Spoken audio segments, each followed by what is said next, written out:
pasal radio biar dengar. Manusia ni kalau dengar pun manusia tu jadi cergah. Maka uta ni apabila dengar dia jadi buruk. Apabila anjasah ni dia suara sedap. Anjasah. Apabila dia syair, dia tengok uta naik seh dia kau laju. Apabila lagu tu kau semangat uta jalan cepat. Uta dia jalan lagu ni, dia tak jalan lagu ni tu kereta. Dia jalan lagu ni. Dia jadi gi mari. Memang salah oi pinggir. Kalau boh tak berat jadi uta je naik lagu ni. Oh memang lagu tu nak kata lagu mana dah kejadian lagu tu. Apabila lagu tu jadi kau kuat. Maka rombongnya ada orang Tino. Orang Tino duduk atas geduk dulu lah, panggil segeduk dulu nah.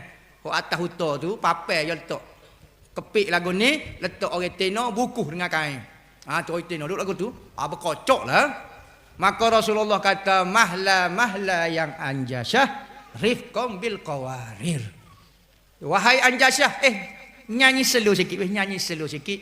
Takut pecah botol-botol belakang. Takut rifqam bil qawarir, takut pecah botol-botol belakang. Yakni orang Tino ramai terguling lah dia mau kalau nyanyi lagu tu. Berarti Nabi Muhammad bawa lagu-lagu suara-suara.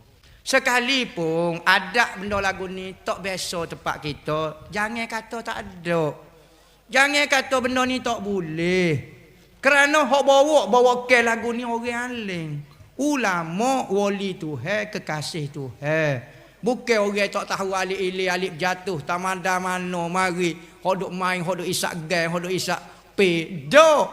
Bagi orang mengaji belaka. Sebab tu penting ngaji tu buat dia jadi betul selalu, tak buat ikut qasidah.